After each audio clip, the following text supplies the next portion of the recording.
the Islamic takeover of Iran with the goal of a anti-imperialist, anti-Zionist, pan-Islamist imperialist agenda to take over the Middle East and North Africa, and eventually, in their mind, the whole world. And Iran is just being consumed and it's being spent. The wealth of the nation is being spent for that agenda. There's a reason why the I in IRGC doesn't stand for Iran. The I in IRGC stands for Islamic. Islam, right? Yes.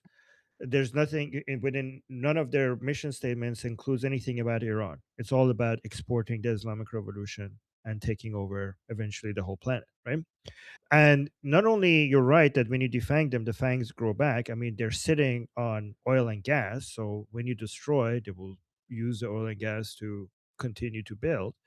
Every time you destroy that, they become more eager to stop, running a country and get on the point with, destroying their enemies. Like that, like whatever remains of them becomes even more terroristic than what they were before, because they think what the attacks that happened to them requires their responding to, right? So is this a danger to try to for Americans? By the way, you want to know, when talking about Americans, we're talking about so many different people. Some of them had a really deep understanding of what's happening. Actually, some of them not so much. I mean, if you talk about somebody like Marco Rubio, he He gets understands it. this completely, right? Yeah, he If you gets it. talk to Yeah. somebody like, yeah, like Lindsey Graham, for example, he understands this. I mean, I think no politician that I know of in America understands the Middle East and Iran more than Marco Rubio. I mean, Latin America, obviously, like Yeah. that's his area. But the fact that he knows about, like, when he talks about Iran, I'm like, are you sure you're not like Iranian? Like, what did you? No. It's very impressive. It's very impressive. He, When he talks about Latin America, that's not as impressive, because you would expect him to know about Latin America. But when yes, he that's talks true. about Iran and he knows the internal politics of Iran, I'm like, how do you know this? Because that's very impressive, right? But regarding why I'm a bit optimistic regarding the how inevitable it is for the outcome that we want. I mean, maybe I'm a bit too optimistic, but I'll let you know why. Because actually, the example that you gave is what makes me optimistic. You're saying Arakchi is an idiot, and he should have just promised to the Americans that, okay, we'll sign a deal and we'll basically give up the nuclear, give up the missiles, give up supporting the proxies, stop killing our people, and then just waited a little bit, and then they And went break it back on the deal. Just because then they're break it. not bound by it. The reason why he can't do that is because he cannot sign an agreement like that with the murderer of Qasem Soleimani. Okay, because Okay. in the minds of the people, am I disconnected? Am I back? Okay, I'm back. I hear you. In because Yeah, okay, because in the minds of somebody like Arakchi, well, not Arakchi, the people who were giving the orders to Arakchi, right? Arakchi, whatever Arakchi is saying, those are not his words. Somebody somewhere else is telling him what he should be arguing for, right? And in the minds of those people, nothing is more dangerous to the Islamic Republic more than their followers, the supporters of the Islamic Republic, thinking that the Islamic Republic has capitulated and they have retreated or they have bent the knee. Okay, the Islamic Republic's understanding is, and to a large degree they're correct about this, is that they could survive military operations. They could survive millions of Iranian people coming into the streets. It would be difficult, but they think they could survive that. What they can survive is losing their own people, the last remaining small percentage of the Iranian people support them. They cannot survive that. And the reason why they're losing them is because they're not able to enforce the job laws, right? It started with that, the defections and the loss of vote. Like there were many people who were like, why did we even do an Islamic revolution if you're not actually enforcing Islam inside this land, right? So it started with those. Then the 12-day war, many of them, they try to convince many of their followers that this is why they have to create this propaganda that they're destroying Tel Aviv, that Israelis are dying left and right, because many of their own followers are like, why they came and killed like 40 of our IRGC leaders? What did we do to them? Like none of their not a single one of their commanders is dead, right? So some of them, some of them are retarded, but some of them see this like, okay, some of them realize that, okay, we are actually pathetically weak. This is not the Islamic regime that we did the revolution for. I mean, Yes. and then now this is why they had to come on state TV and say like, oh, we sank the USS Abraham Lincoln. This is why during the 12-day war they were claiming that they took down three, not one, not two, but three F-35s. This is why they're so desperate to kill Edu anywhere, because they have to basically sell it like we did something, right? This is why like they couldn't kill a Jew in Canada or in the United States or in Europe. They were so desperate they went to Africa. I forgot which country it was. They went to the Israeli embassy in Africa. They're like, okay, the security must be much less here right now. Just give us anybody, like any Jew that we could kill, so we could say like, yeah, we did it, guys. Look, we did something.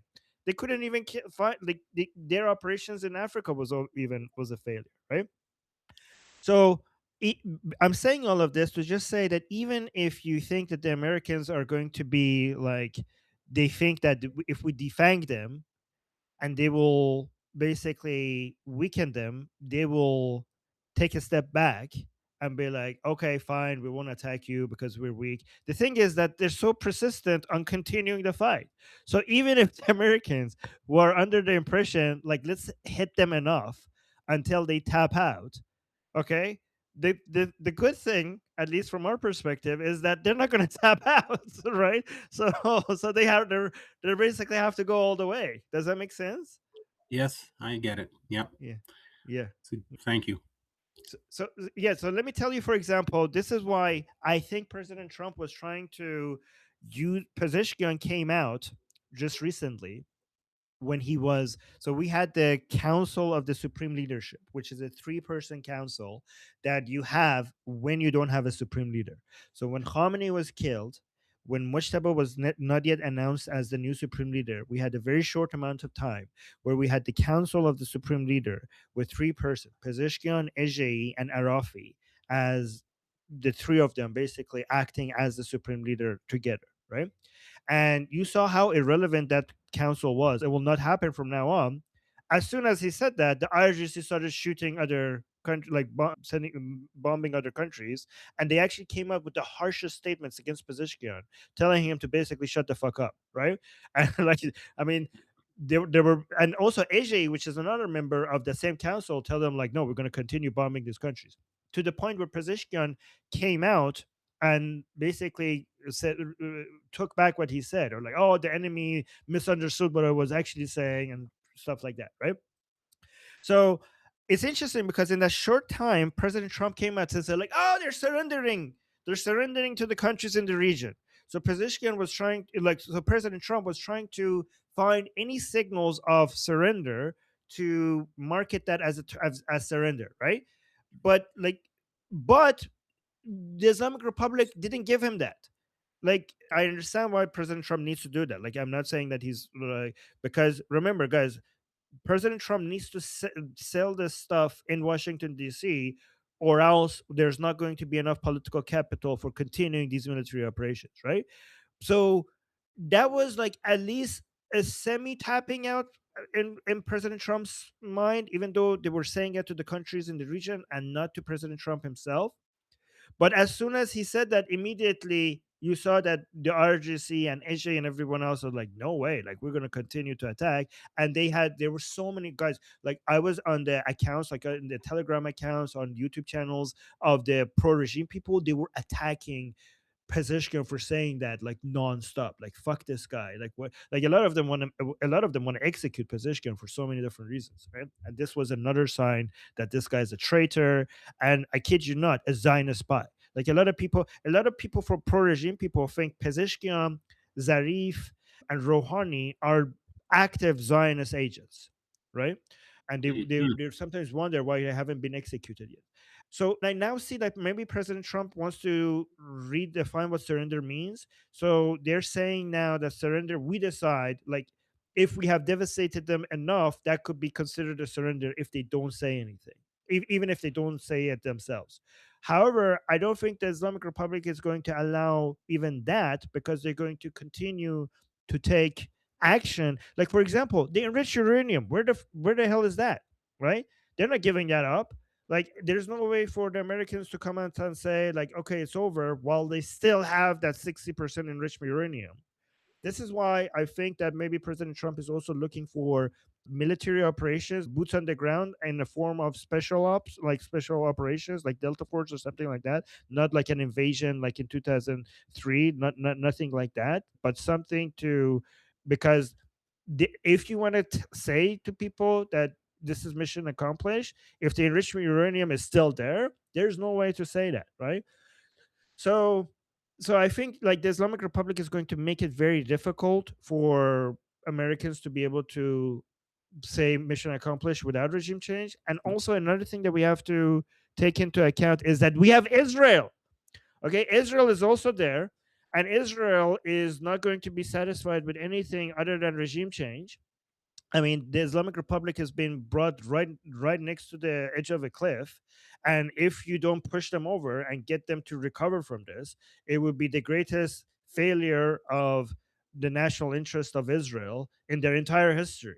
So they're not going to just sit by and just allow the Islamic Republic to recover from this, So, given how close they are to collapse. Yeah, go on. so would you say, and I don't want to monopolize.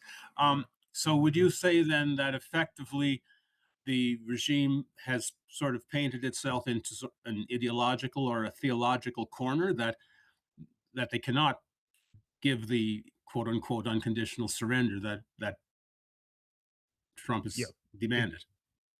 Yeah, they cannot. They cannot give it to him. If they do give that to him, then they're going to be destroyed by their own supporters from the inside. I can't imagine a situation where the Islamic Republic gets fragmented and some parts of it are trying to surrender and the other parts of it is trying to attack the parts that are trying to surrender. But honestly, if we get to that point, we're basically getting even closer to collapse when the Islamic Republic is fighting against itself. Yeah. Thank you. Yeah. Yeah, you're welcome. Great question, by the way.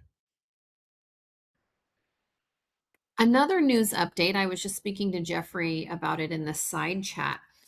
We are getting reports that the FBI has warned local PDs in California that Iran may be carrying out a surprise attack on coastal states in the United States with drones, and that they may launch them from a Navy vessel.